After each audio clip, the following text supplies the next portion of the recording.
जय माता दी। नमस्कार दोस्तों, स्वागत है आप सभी का हमारे YouTube चैनल लक्ष्मी शर्मा की कहानियां पर। ओम नमो भगवते वासुदेवाय।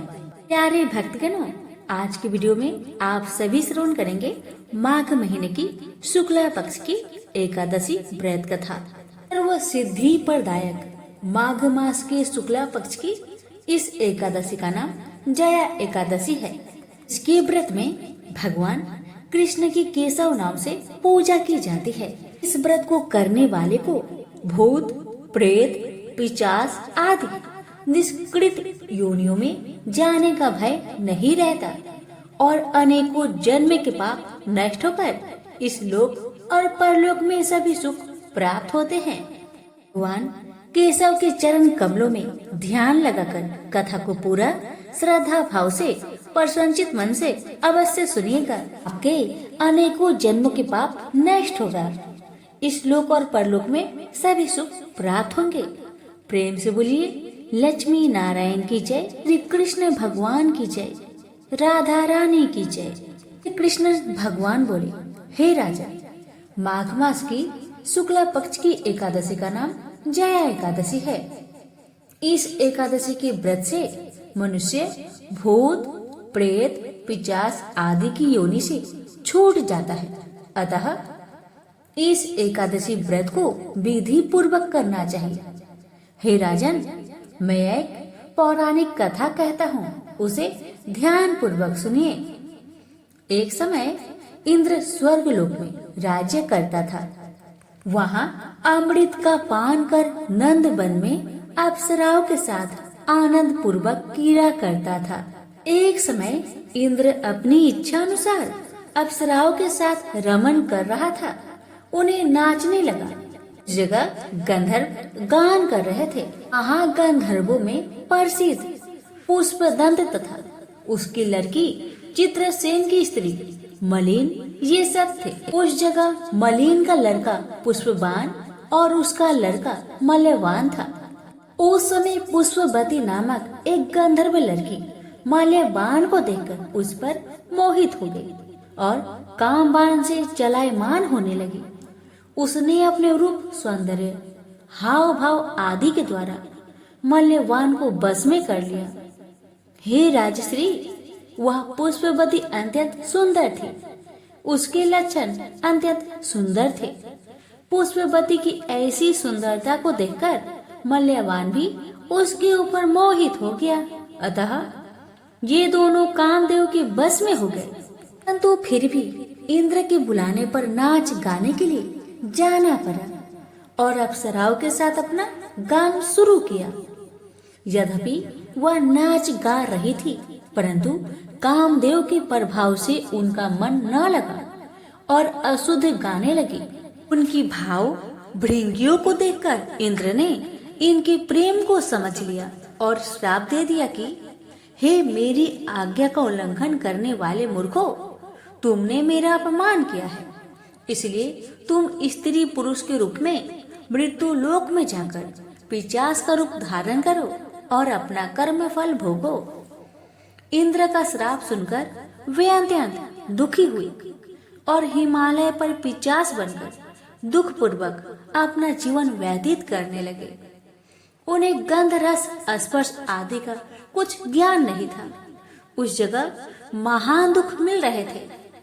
रात दिन में उन्हें एक क्षण भी निद्रा न आती थी। उस स्थान पर अत्यंत सर्दी थी, जिस कारण उनके रोमांच खड़े हो गए। उनके दांत भी सर्दी से कटकटा रहे थे। एक दिन पिशाच ने अपनी स्त्री से कहा, न मालूम हमने पिछले जन्म में कौन से पाप किए हैं जिससे हमें इतनी दुखदायी या पिशाच योनि प्राप्त हुई है। पिशाच योनि से नरक के दुख सहना उत्तम है। इस प्रकार अनेक विचारों करते हुए अपना दिन व्यतीत करने लगे। देवयोग से एक दिन माघ माह के शुक्ला पक्ष की जया नाम की एकादशी आई। उस दिन इन दोनों ने कुछ भी भोजन नहीं किया और न कोई पाप कर्म ही किया। उस दिन केवल फल फूल खाकर दिन व्यतीत किया और महान दुख के साथ पीपल के वृक्ष के नीचे बैठ गए। उस समय सूर्य नारायण अस्ताचल को जा रहे थे। वह रात्रि इन दोनों ने एक दूसरे से सटकर बड़ी कठिनता से काटी। दूसरे दिन प्रातःकाल होते ही भगवान के प्रभाव से इनकी देह छूट गई और अत्यंत सुंदर अप्सरा को गंधर्व की देह धारण करके तथा सुंदर वस्त्र तथा आभूषण से अलंकृत होकर स्वर्ग लोक को चले गए।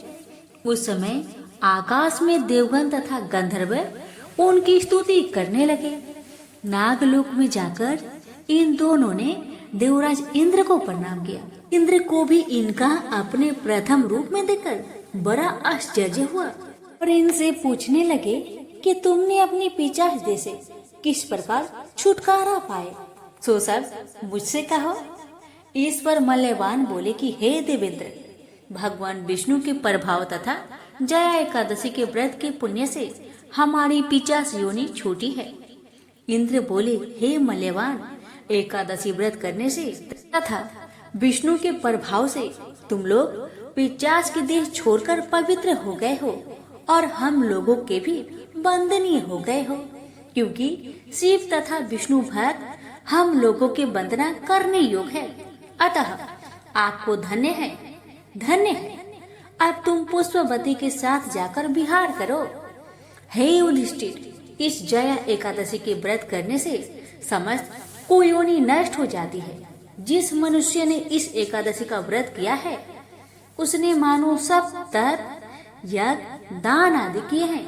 जो मनुष्य भक्ति पूर्वक जया एकादशी का व्रत करते हैं वे अवश्य ही सहस्त्र वर्ष तक स्वर्ग में निवास करते हैं। ये मिलकर बोलिए, श्री हरि लक्ष्मी नारायण की जय। करुण करें जया एकादशी व्रत पूजन विधि।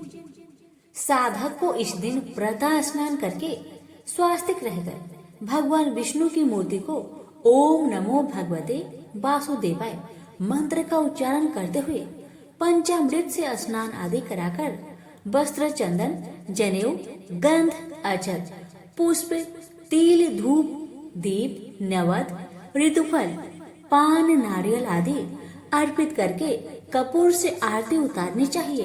रात्रि में भगवान हरि का जागरण करें एवं द्वादशी के दिन गरीबों को भोजन कराए और जरूरतमंदों की मदद करें, स्वास्तिक भोजन करें एवं किसी भी प्रकार के विकारों से खुद को दूर रखें। अब आइए जानते हैं एकादशी व्रत की शुभ मुहूर्त। पांचांग के अनुसार माघ माह के शुक्ल पक्ष की एकादशी 19 फरवरी को सुबह 8:50 से 20 फरवरी को सुबह 9:52 तक रहेगी। उदया तिथि के अनुसार जया एकादशी का व्रत 20 फरवरी को रखा जाएगा। वही पारण करने का शुभ मुहूर्त 21 फरवरी दिन बुधवार को सुबह 6:55 से लेकर सुबह के 9:11 तक है। इस दौरान आप पारण कर सकते हैं। इस बार जया एकादशी पर काफी शुभ योग बन रहे हैं। इस दिन आयुष्मान योग के साथ त्रिपुष्कर और प्रीति योग बन रहा है। त्रिपुष्कर योग दोपहर 12:13 से पूरे दिन रहने वाला है। अब आइए श्रवण करते हैं एकादशी व्रत को पूर्ण करने वाली 11 माता की पावन कथा। एक बुढ़िया माँ एक बार 11 माता का व्रत रखी। बड़ी ही भाव भक्ति से पूजा अर्चना की।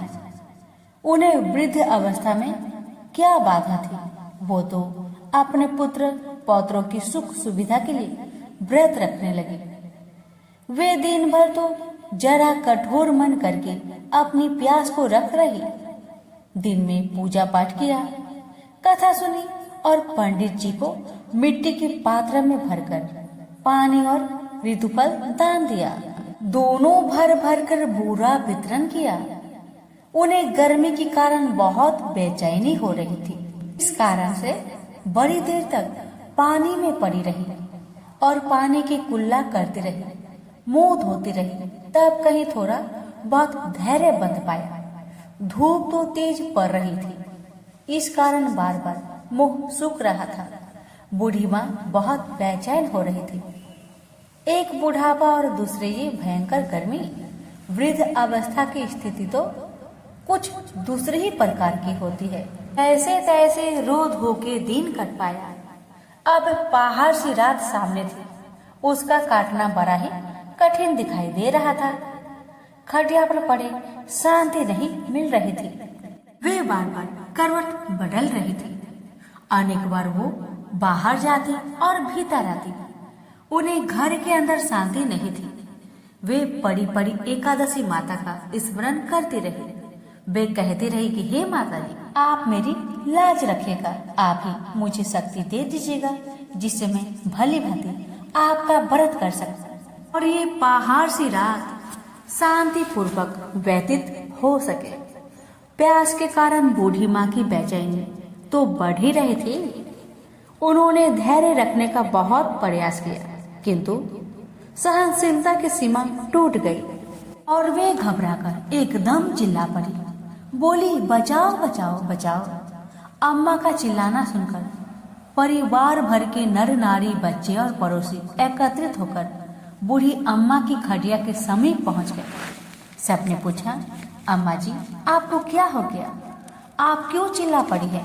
आप इस वृद्धावस्था में ये कठिन व्रत क्यों कर रही है? अम्मा जी ने कहा, शक्ति से ही भक्ति होती है।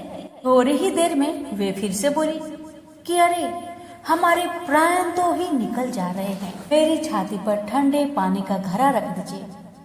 नातियों ने दादी की छाती पर ठंडे पानी का पात्र रख दिया। तब कहीं उन्हें थोड़ा बहुत आराम मिला और थोड़ी देर के लिए उन्होंने अपनी आंखें बंद कर ली। एकादशी माता ने सोचा कि ये बूढ़ी अम्मा है तो बहुत कठोर, जरा जाकर उसकी परीक्षा लेनी चाहिए। वे आधी रात को मुर्गा बनकर टेर लगाने लगी। मुर्गा की आवाज सुनकर दादी जल्दी से उठी और बाहर जाकर आसमान की ओर देखा, किंतु आसमान में कहीं उन्हें प्रातःकालीन तारा दिखाई नहीं दिया। वे सोचने लगी कि ये मुर्गा क्यों और कैसे बोल गया है। ये तो आधा रात मालूम प्रतीत होता है। उन्हें प्यास तो बहुत लग ही रही थी। थोड़ा बहुत उनका मन भी विचलित होने लगा था, किंतु अंत में उन्होंने दृढ़ निश्चय किया कि मैं अब व्रत को पूर्ण करके ही छोड़ूंगी, चाहे कुछ भी हो जाए, मेरा प्राण ही क्यों ना निकल जाए। ये सोचकर फिर वे खटिया पर शिथिल होकर सो गई। थोड़ी ही देर में एकादशी माता ने उनकी फिर से परीक्षा लेनी चाहिए। एक छोटी सी बालिका एक गिलास में शरबत लेकर उनके सिरहाने खड़ी हो गई और जोर से बोली, दादी जी, सवेरा हो गया, हाथ मुंह धोकर शरबत पी लीजिएगा।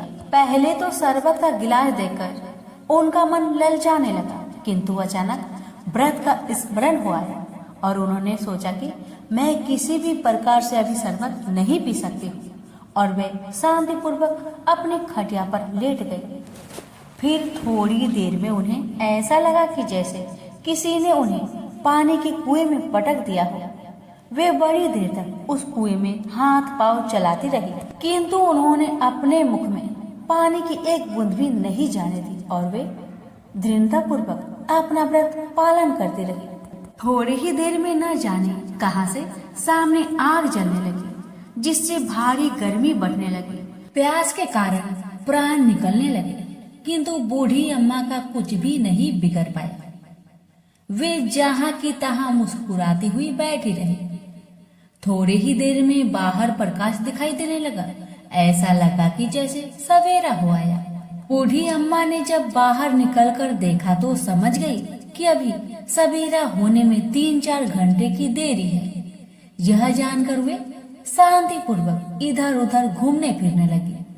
एकादशी माता ये बात अच्छी तरह से समझ गई कि ये बूढ़ी अम्मा किसी भी प्रकार से अपने व्रत से नहीं टल सकती। वे उनके सत्य व्रत को ही अच्छी तरह से समझ गई। सवेरा होते ही बूढ़ी माँ ने स्नान किया, भगवान का पूजा पाठ किया, एकादशी माता की कथा सुनी, ब्राह्मणों को दक्षिणा देकर भोजन करवाया। तब कहीं बूढ़ी अम्मा ने जल ग्रहण किया।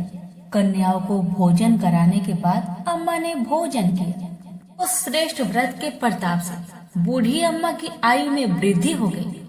उनका घर परिवार हरा भरा हो गया। घर में अब उनके कोई भी अभाव नहीं रहा। वे हर तरह के सुख साधनों से संपन्न हो गए। नाती नातिनों से उनका घर भर गया और वे उसी दिन से 12 महीने की एकादशी का व्रत करने लगे। एकादशी माता के व्रत के प्रताप से इस संसार में हर प्रकार के सुख भोग कर अंत में बैकुंठ धाम को चली गई। इसे बोलिए एकादशी माता की जय। एक नगर में एक गरीब ब्राह्मण अपनी पत्नी के साथ रहता था। वह भिक्षा मांग मांग कर अपना जीवन गुजारता और भगवान की पूजा में लगा रहता था। वह उतने ही भिक्षा मांगता जिससे उसके और उसके परिवार का पेट भर सके। उस नगर का राजा बहुत धनवान था और ब्राह्मणों का आदर करने वाला था। राजा किसी भी ब्राह्मण को अपने महल से खाली हाथ नहीं जाने देते थे। दूर दूर से ब्राह्मण राजा के पास आते और मुंह मांगा दान लेकर आशीर्वाद देते हुए वापस चले जाते थे। एक दिन ब्राह्मण की पत्नी ने ब्राह्मण से कहा कि दूर दूर के ब्राह्मण राजा से मनचाहा दान लेकर चले आते हैं और तुम भी यहाँ रहकर राजा के पास नहीं जाते। जन्म भर में कंगाली का झक झेलूं, आज तुम जाओ और राजा से कुछ मांग कर लाओ। ब्राह्मण ने पत्नी को समझाते हुए कहा, तू तो बावरी है, हमें धन की क्या जरूरत, हमें इतना तो मिल ही जाता है जिससे हम अपना पेट भर सके, और राजा का धन तो अच्छा नहीं होता, वो हमें नहीं लेना चाहिए। ब्राह्मण की पत्नी जिद पर अड़ गई और बोली, मैं तुम्हारी एक भी बात सुनने वाली नहीं। कब तक हम कंगाली में जीते रहेंगे? तुम तो रोज माला लेकर बैठ जाते हो। अपने बच्चे को क्या खिलाएंगे और क्या पहनाएंगे? जब बच्चे दूसरे बच्चों को पहनते, ओढ़ते और खाते पीते देखेंगे तो उनका भी मन ललचाएगा। अब तुम राजा के पास जाओ, राजा बहुत भला व्यक्ति है, वो हमें मुंह मांगा दान जरूर देंगे। मजबूर होकर ब्राह्मण राजा के महल की ओर चल पड़ा, पर राजा उस समय महल में नहीं था। ब्राह्मण को वापस लौटना पड़ा। दूसरे दिन ब्राह्मण की पत्नी ने ब्राह्मण को फिर से महल में भेजा, परंतु राजा फिर से महल में नहीं मिला।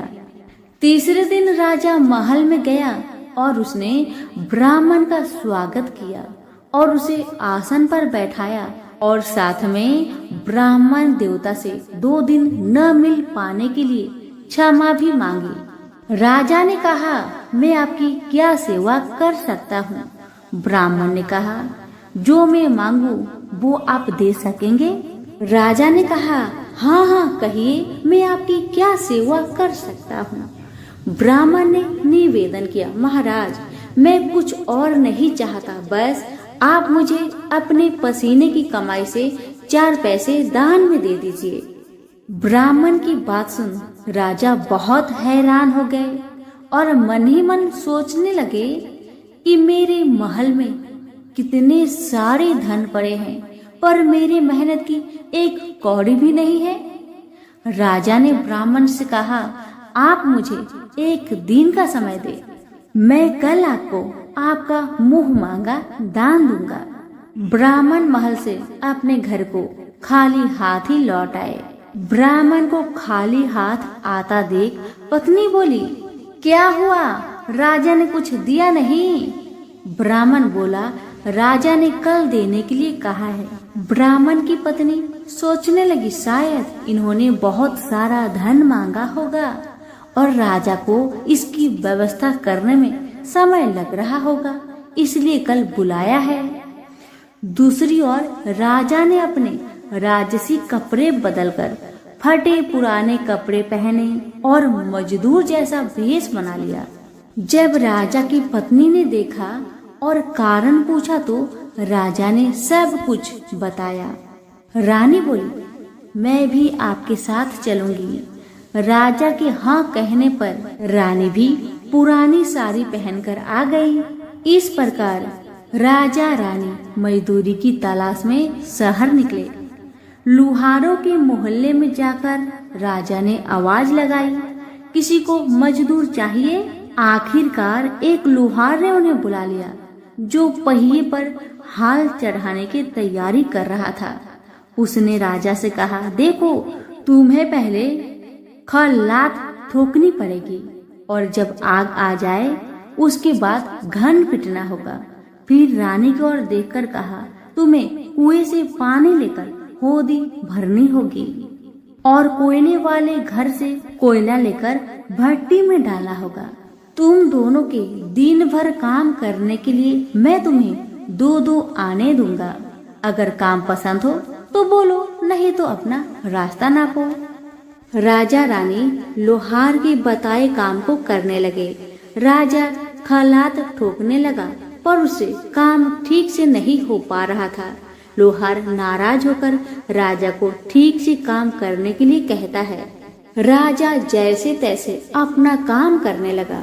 रानी भी कुएं से पानी भरकर लाने लगी। रानी के हाथ में फफोले पड़ गए।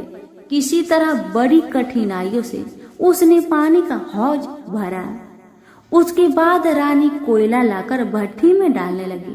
कोयला भरने के कारण रानी के गोरे गोरे हाथ और कपड़े काले पड़ गए। भट्टी में आग आने पर लुहार ने पात भट्टी में से निकालकर पहियों पर जमाई और एक घन अपने हाथ में लेकर और एक राजा के हाथ में देकर कहा, देखो, बारी बारी से घन इस पर पटकना, हाथ इधर उधर ना होने पाए। राजा जोर जोर से घन पटकने लगा, लेकिन उसका निशाना ठीक नहीं बैठता था। कभी घन हाल पर गिरता तो कभी पहिए पर। मजदूरों का ऐसा काम देखकर लुहारिन बरबराती हुई आई और लोहार से कहने लगी, तुमने कहाँ से यह नव सीखिए मजदूर काम पर लगाए हैं? इनसे काम तो होगा नहीं। यह मजदूर तुम्हारा सब काम बिगाड़ देंगे।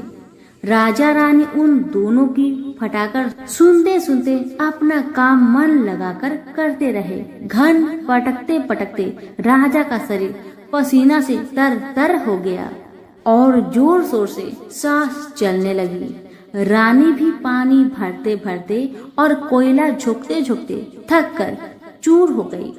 दोनों ने पूरे दिन बहुत मेहनत की। लुहार ने राजा रानी को 2-2 पैसे दिए, जिसे वो बड़ी खुशी खुशी लेकर महल आ गए। आज उन्हें पता चला कि मेहनत की कमाई कैसी होती है। राजा ने 4 पैसे अलग रख दिए और अगले दिन ब्राह्मण को बुलाकर उसे दे दिए। ब्राह्मण राजा को आशीर्वाद देकर घर लौटा और ब्राह्मणी से कहा, लो, मैं राजा के यहाँ से दक्षिणा ले आया हूँ। ब्राह्मणी खुश होकर दौड़ती हुई आई, पर जब उसने 4 पैसे देखे तो वह ठिठक कर रह गई और उन्हें दूर फेंक दिया। वो जल भूनकर ब्राह्मण से बोली, तुम जैसे दरिद्र राजा के यहाँ भी जाकर कुछ नहीं मांगा, शर्म भी नहीं आती। इतना कहकर रूठ कर चली गई और बहुत देर तक बरबराती रही।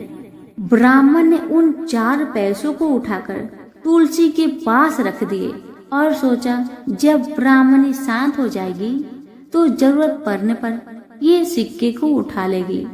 परंतु कई दिनों तक पैसे वहीं रखे रहे और फूल बेलपत्र ऊपर से गिर गिर कर मिट्टी में दब गए। ब्राह्मण और ब्राह्मणी दोनों ही उन सिक्कों के बारे में भूल गए।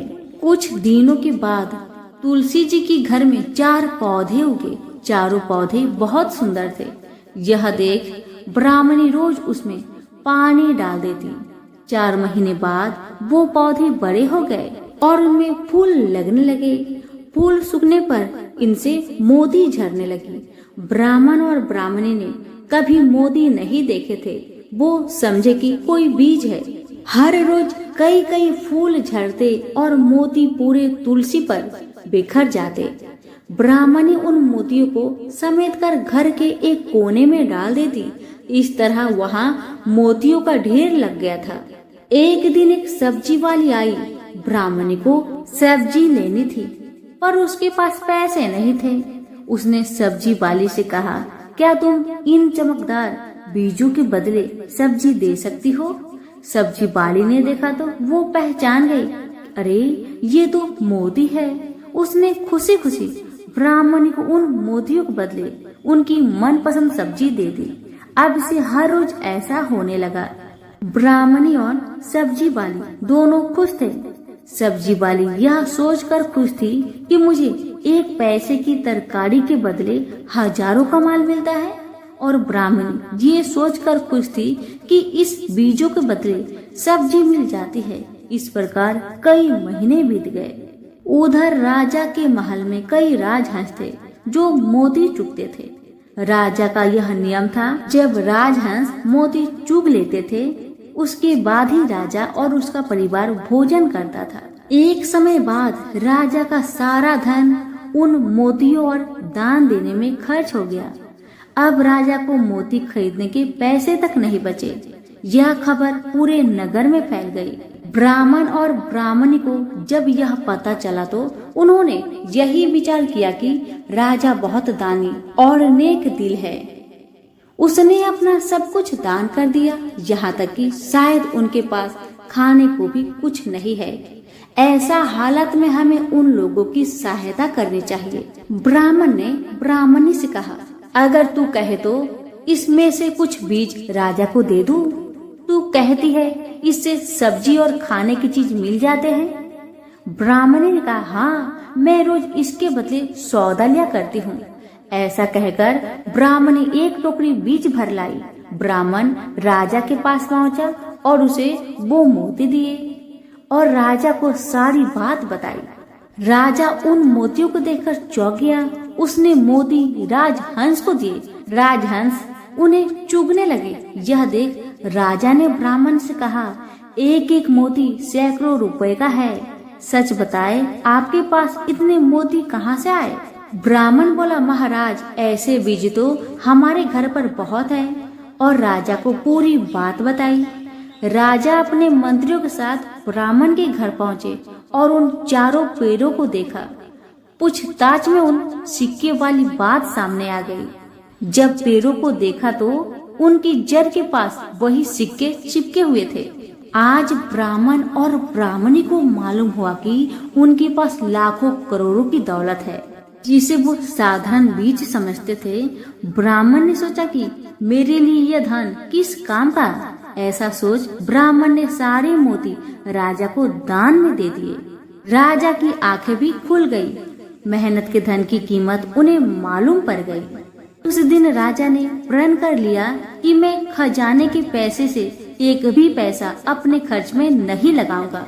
अपना खर्च मेहनत करके चलाऊंगा। खजाने और ब्राह्मण के दान से राजा ने जनता का हित में कई धर्म कर्म के काम शुरू कर दिए। हे तुलसी माता, जैसे आपने ब्राह्मण परिवार पे अपनी कृपा बरसाई, वैसे ही आपकी कथा कहने वाले, सुनने वाले, पुकारे भरने वालों पर अपनी कृपा सदा बनाए रखे। तो प्रेम से बोलिए, तुलसी मैया की जय हो।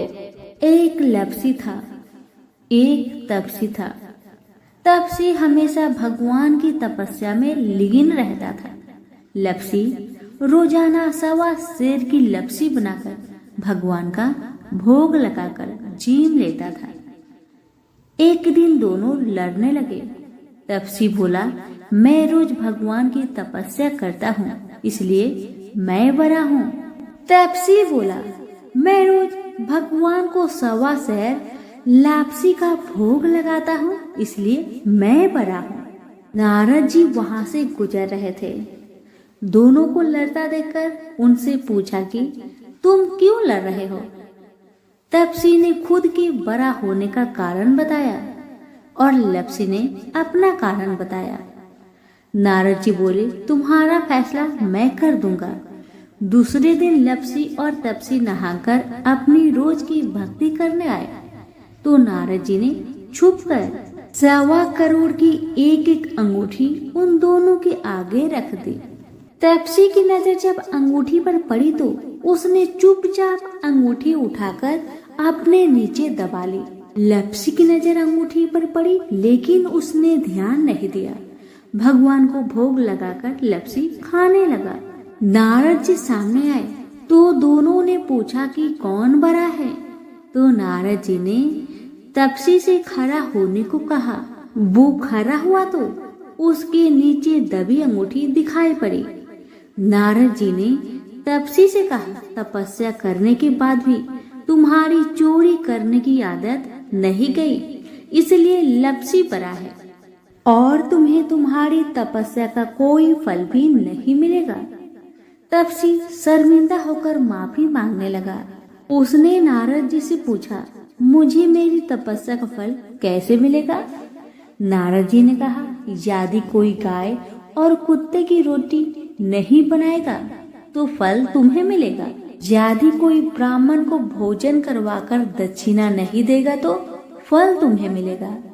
यदि कोई साड़ी के साथ ब्लाउज नहीं देगा तो फल तुझे मिलेगा। यदि कोई दिए से दिया जलाएगा तो फल तुझे मिलेगा। यदि कोई सारी कहानी सुने लेकिन तुम्हारी कहानी नहीं सुने तो फल तुझे मिलेगा। उसी दिन से हर व्रत कथा कहानी के साथ लपसी तपसी की कहानी भी सुनी और कही जाती है। तो प्रेम से बोलिए विष्णु भगवान की जय। धन्यवाद।